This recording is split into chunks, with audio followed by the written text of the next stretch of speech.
આવો એક દેવી યુગ પ્રાપ્ત કરનાર એવા હીરાભાઈ અને પરિવાર, કારણ કે સંતોને તેડી પોતાના દ્વારે અને જ્ઞાન યજ્ઞનું આયોજન કરી અને એ યજ્ઞની અંદર વ્યાસપીઠ પર બિરાજમાન સંતો, સંત માતા, ભક્તો, બહેનો, દીકરીઓ, બાળકો અને સંબંધી, તો એમને લાખ લાખ વંદન છે. અને બીજું વિશેષમાં શરીરો તો ઘણા નહીં પડી જાય પણ કોઈ જાણતું નથી હોતું. આ ભજન આ તો ભાવ તો ખૂબ ભાગશાળી પુણ્યશાળી હોય ને એને થઈને ચેટલે મરી ગયો પણ હજી સુધી કોઈ ખબર નથી. એટલે પોતે જીવન કેવું જીવ્યા એ જીવનને જીવી જાણ્યો એટલે કેટલું જીવે એનું કોઈ મહત્વ નથી, પણ જીવન તમે કેવું જીવ્યા છો મહત્વ એનું. જેટલું બધું જીવ્યા એનું મહત્વ નથી. એટલે મહાપુરુષે કીધું કે સમજણ વગરનું જીવવું, જીવો વર્ષ 1000, સમજીને જો જીવો એક ઘડી, વધારે નહીં, સમજીને જીવો એક ઘડી તો એનો બેડો થઈ જાય. પર બાઇક વાળો પણ કહે હળવું કરવું જ નહીં, તમારે જે કહેવું હોય કહો. બોલો, 2-4 ફેરા કીધું, કારણ કે પાછળ હિકારી થાય એટલે શબ્દ કોઈને સંભળાય જ નહીં. એક વખત કીધું કે આપણે શું બોલાવું, હમણાં પૂછા બેઠા એટલે હમણાં લડાય, પણ પેલો શબ્દ તો સંભળાય જ ને, સંભળાય સમજાય છે. શબ્દ ના સમજાય શું કરવાનું, કે ગાતા તો સારું પણ ખૂબ વાંચતું નથી બધું, પણ અમને કોઈ ખબર. પણ આ બધા શું છે, આ બધા તોયનિયા કહેવાય. ઘોતડો એ ટક્કર ના ચાલે એટલો અવાજ કાઢવો, આ ધકડ પિંડા કરવું જો છે. એટલે મનુષ્ય એટલે સીધી બે કરીને ઉભી રહીને પેલો કે આ તો માણસ છે કે કોઈ ભૂત પરેલ છે કે ઉતારોમાંથી ગાડી આ લેડીઓ કરે છે, બે કરે છે. તો બે ગાડ્યા બે ને તો જો ફળ. હવે છોકરો ભણી રહ્યો ને એને ખબર પડી અને એને વાત કરી કે મારું બેટું તારી માએ ઊંધું કામ કર્યું અને મુએ કાળ જાળમાં મારું બેટું શબ્દ ને એરી જાય ફળ અમારા બેન હતો થઈ ગયો છે. હવે રહ્યું છે એક ઉતારો અને તું હવે કહે કે આપણે કોઈ લોભું જોતું નથી.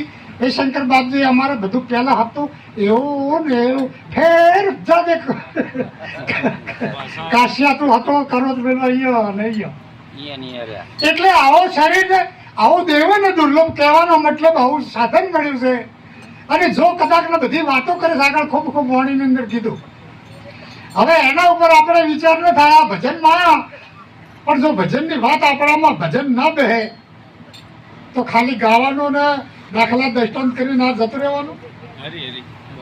એટલે દેવીજીની પ્રાર્થના કરી કે પરમાત્મા પૂર્વના પુણ્યનો ઉદય થાય તો અમને મનુષ્યનો અવતાર મળવો જોઈએ, જન્મ નહીં. અને એ મનુષ્યનો અવતાર એ આ ભારતના અંદર હોવો જોઈએ, બીજા કોઈ દેશની અંદર નહીં. આપણે મળી ગયો છે મનુષ્યનો અવતાર મળ્યો, પણ મનુષ્ય થવાતું નથી. મનુષ્યનું શરીર મળ્યું છે પણ મનુષ્ય કહેવાય નહીં. કોઈ પુનઃ ડિલિવરી થાય અને પૂછે કે બેનને શું આવ્યું તો કહેતો બાબો કે બેબી. કોઈ દાડો એવું કીધું કે હિન્દુ જન્મ્યો, મુસલમાન જન્મ્યો, રાષ્ટ્રપતિ જન્મ્યા, સંત જન્મ્યા. કારણ કે માણસ થવાય છે, જન્મ થતો નથી. માણસ થવાય છે, જન્મ માણસનો શરીરનો થાય પણ એની દશા બીજી હોય છે, માણસની હોતી નથી. એટલે ગીતાજીને કીધું કે મારી અન્યને ભક્તિ મને પામવું હોય તો કેવળ મનુષ્ય જ પામી શકે છે, પણ મનુષ્ય થવું એ બહુ કઠિન છે. એટલે જોડે કહેતા હોય છે કે ભાઈ થોડી શાંતિ રાખો ને, અમારે લગી મહેમાનો આપણે માણસ હોકે એટલે માણસ નથી. વાત તો ફાઇનલ છે કે એ લગી માણસ હોક માણસ. તો માણસ થવા માટે શરીરથી જ્યારે માણસ થવરાતો નથી, જ્યારે એને કોઈ સંતનો ભેટો થાય, સદગુરુનો ભેટો થાય, ચોરી ઝારી દારૂ જુગાર ને મોસ આની પ્રતિજ્ઞા લે પછી આ વાત સાંભળવા એને મળે ને એના લાયક થાય. આ રહ્યું શરૂઆત. પણ આપણે કોઈ વિચાર કરતા નથી. અંધેરી નગરીમાં થોડોક અવાજ કર બે સાહેબ, હાવ કે મતલબ થોડોક અવાજ કર. અંધેરી નગરીમાં ગંડુ રાજા રાજ કરતા હતા અને ગુરુ ચેલો ફરતા ફરતા ફરતા ફરતા નહેરા નગરી આવી તો મીઠાઈની દુકાનો, ગાજર ને બધું બધી વસ્તુ મળે એટલે મીઠાઈ ખાજા ભાળ્યા. અને ખાજા ભાળ્યા એટલે પેલો સેવક હતો એ ગુરુ જેમ કે આગા ભાગા ફરવા દઉં કે એટલે દુકાન જઈને બોલે કે ખાજા એટલે કે ટકાનો શેર, આ ગાજરો તો કે ટકાનો શેર, આ મૂળે કે ટકાનો શેર. એટલે કે આ હવે ગુરુ છો તો આપણે હવે જેનો હોય નથી જાવ. એક ટકો આવે ને શેર લાવે અને ખાઈને કમ્પ્લીટ હોય રહે બસ સ્ટેશન ઉતરીમાં. ઘણા દાડા તગડા જેવો છે માણસ. ગુરુ કીધું કે હે ભાઈ હવે આપણે જવું છું નથી કે ના બાપજી હવે તમે તારજો, હવે હું તમારું હોય રહ્યું. એટલે ને ઘણો સમજાવે પણ કે ના કે હોય ના રહે ને કે ના આ કે તારે સારું જરૂર પડે તો ભારે તારે કોઈ એવું તકલીફ આવી જાય તો એ દાડે તું મને યાદ કરજે. ગુરુ તો જતા રહે ના રહ્યો તો એ ખાજર ખાય અને મજા કરે હોય રહે મકર કુદીને મારું બધું ગામમાં એક ઘેર ખાતર પાડ્યું છોડે, ખાતર પાડી મારું ડોશીમાના છોકરા બે ડટાઈ મરી ગયા. મારે ચેડી ખોદતા હતા બે પેલું કાતર્યું લઈને, પછી માથે પડી બે મરી ગયા. સવારમાં જઈને કીધું રાજા સાહેબ મારી એક ફરિયાદ છે ગરીબની કે શું રાતે મારા છોકરા ચોર રીચ કરવા જા અને શીખર સી રીતનું તું પડ્યું માથે બે મારા તો છોકરા મરી જાય. અહીંયા બોલાવો ઘરવાળાને, ઘરવાળાને બોલાયો કે ભાઈ તને ગુનો તારા ઉપર ગુનો લાગુ પડે કે શું કે તું આવું કેવું સણાયું. એટલે છોકરાઓનો ડોશીના બે મરી ગયા બપડીના. એટલે એને કીધું કે આમાં મારી કોઈ કસૂર નથી. મેં તો કીધું તો તમારે જે મટીરિયલ જોતું હોય માગજો પણ સારું બનાવજો. એટલે કે તાર કેને કર્યું હતું કે આ કડીએ કર્યું હતું તો બોલાવો કડિયા નહીં. કડિયાને બોલાયો કે જુઓ જવાબદારી તમારા ઉપર આવે, છોકરા ડોશીના બે મરી ગયા. કડિયા કીધું કે એમાં કોઈ મારી મિસ્ટેક નથી. કિચન ગારો પાતળો કરી નાખ્યો હતો એટલે ઈટી ઉખડી ગઈ. તો કે બોલો ગારાવાળાને, ગારાવાળાને બોલાયો. એટલે કે મારી બાજુ એમાં કોઈ કસૂર સજ નહીં, કારણ કે આ પખાલીવાળો પાણી વધારે છોડી દીધું, ગારો થઈ ગયો હાવ પતળો, એટલે આ જ પરિણામ થયું. એને બોલાયો કે પાતળો ગારો થઈ ગયો અને આવું આ પરિણામોનું આવું આવ્યું બરાબર. એટલે કે મારી કોઈ કસૂર નથી. કે તો કે હું પાણી નડતો જ નહીં, પેલો જાડો જાડો રહે ને તગડા જેવો જાતો તો મારું બધું મકા તાજા ગારો પાણી વધારે આવી ગયું અને આ રીતે છે. તો કે ચો છે કે આ બસ સ્ટેશનમાં પેલું બસ સ્ટેશન છે એટલે ફરતો હોય છે. ચાલો પકડી લાવો ભાઈ. પકડીને લાયા, ફોસી હાલી દો કે.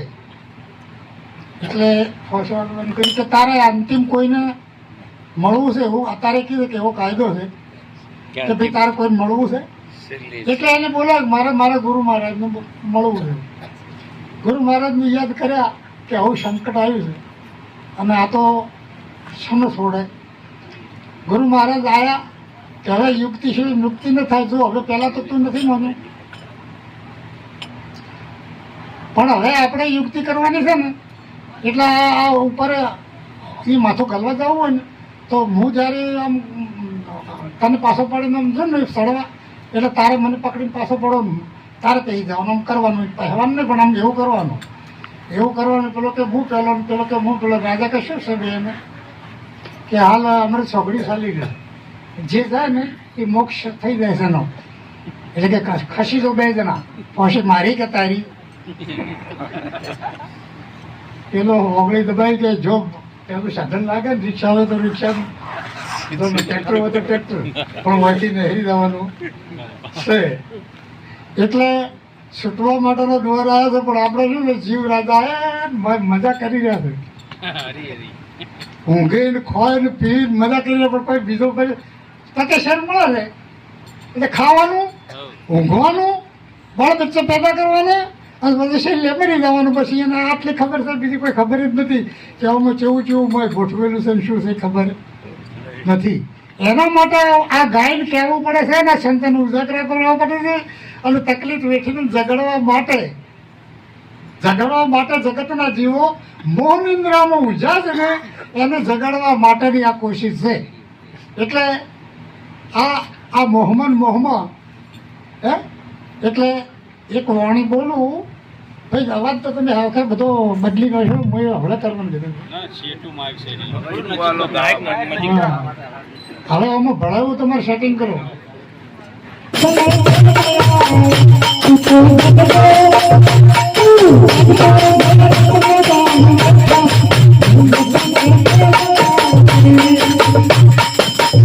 અરે જો બન્યું જાશે તારું જખ મારતું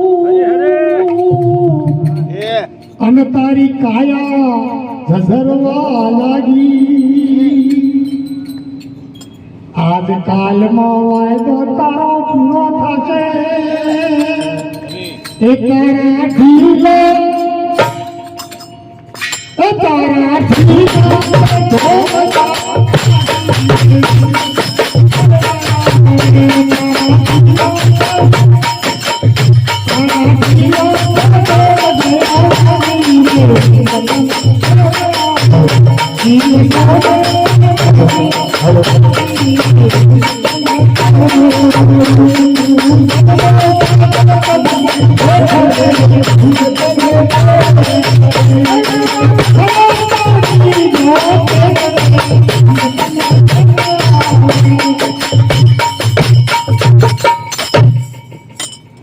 અરે માલ છે તારો મધદરિયે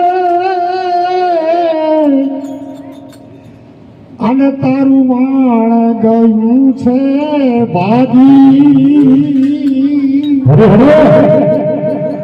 ડુમકી દઈને જારે નીકળવા ગયો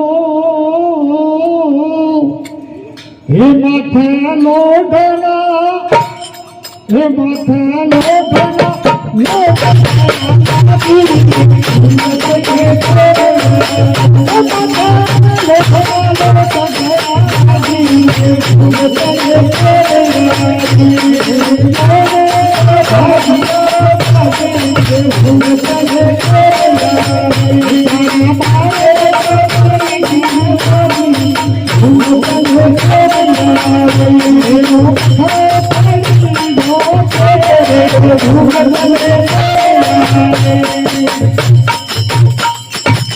અરે સો ઘોડે સામટો ચડતો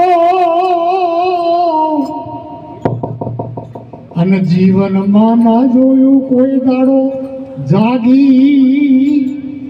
હો ઘોડાજીયા ઊંઝો યુદ્ધ કરી દે, વિચેર કરી દે. ભાજપમાં ઉભો રહું કે આ ફેરે કોંગ્રેસમાં ઉભો રહું? આવી યોજનાઓ આ વિચારો કરે, વિચારોના ઘોડા ઉપર ચડે. ઓમ જો કે આ તીરથ કરવા જો કે પવન જો કે ઢેકરે જો, આ એને હો ઘોડા હો સુગડી જાય એટલે આયુર્વેદ મનમાં યોજના ઘડે અને ભાગે.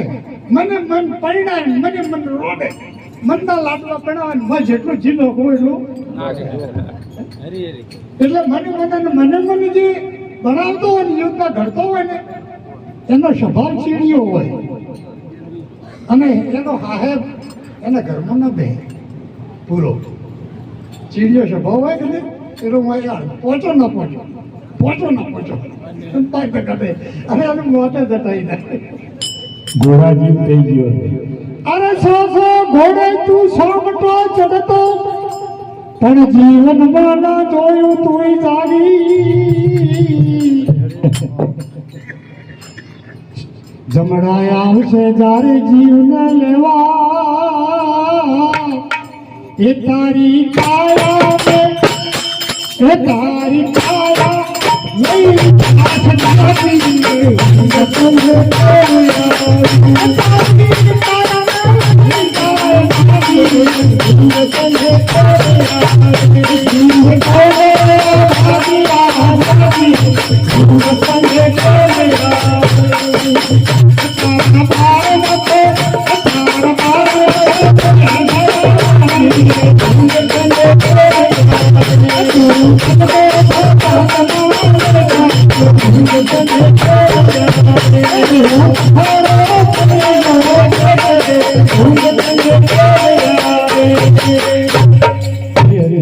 અરે સતગુરુના પરતાપ થકી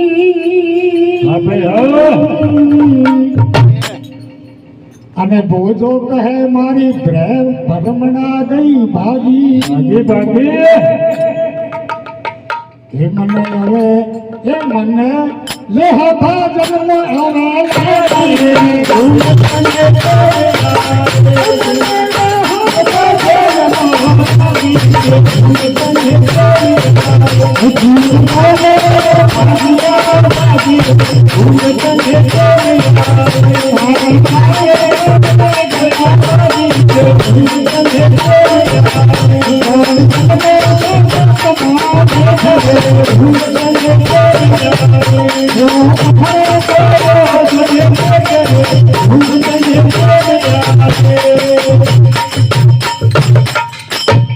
જો બાપો પટેલ થઈ ગયા જલારામના ગુરુ અને આ એમને સૌરાષ્ટ્રની અંદર એટલે કે તારું જીવન આમ કરામ પૂરું થઈ જાય પણ તું જાજ એક વખતનો અને કારણ કે જાજા છે એ ગુને કીધું કે આપણે વહેલું ભાઈ બેન આ ગુણ જેવી બેઠી ને અત્યારે બાર રાતો તો સતરાલ જવાનું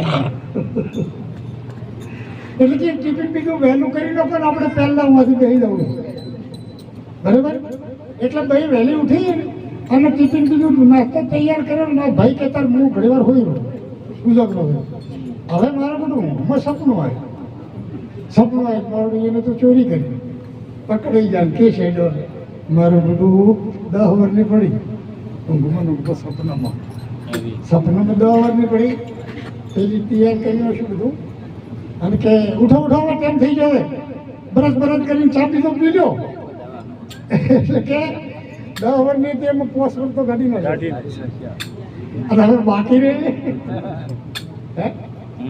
10 વર્ષનું તો ને એમાં પોસ તો ગાડી ન જાય પણ હવે જાજા પછી પોસ પાછી રે ભોગવવું પડે એમ આ જીવનમાં દીધું તમે જાજી જશો ને તો તમને કશું થાય એવું છે નહીં પણ જાજા પછી એટલે નરસિંહ કીધું કે જાગે ને જોવું તો જગત દિશે નહીં ઘમાટ પટા ભોગ ભાષે ચિત્ત ચેતન નો વિલાસ તદ્રુપ બ્રહ્મ લટકો કરે ભ્રમ આગે પણ જો જાગી જાય અને જાગવા માટેના બધા કોશિશ કરી હશે આવું છે અરે જાગજે જવાના જાગજે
Oh,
કોમેલા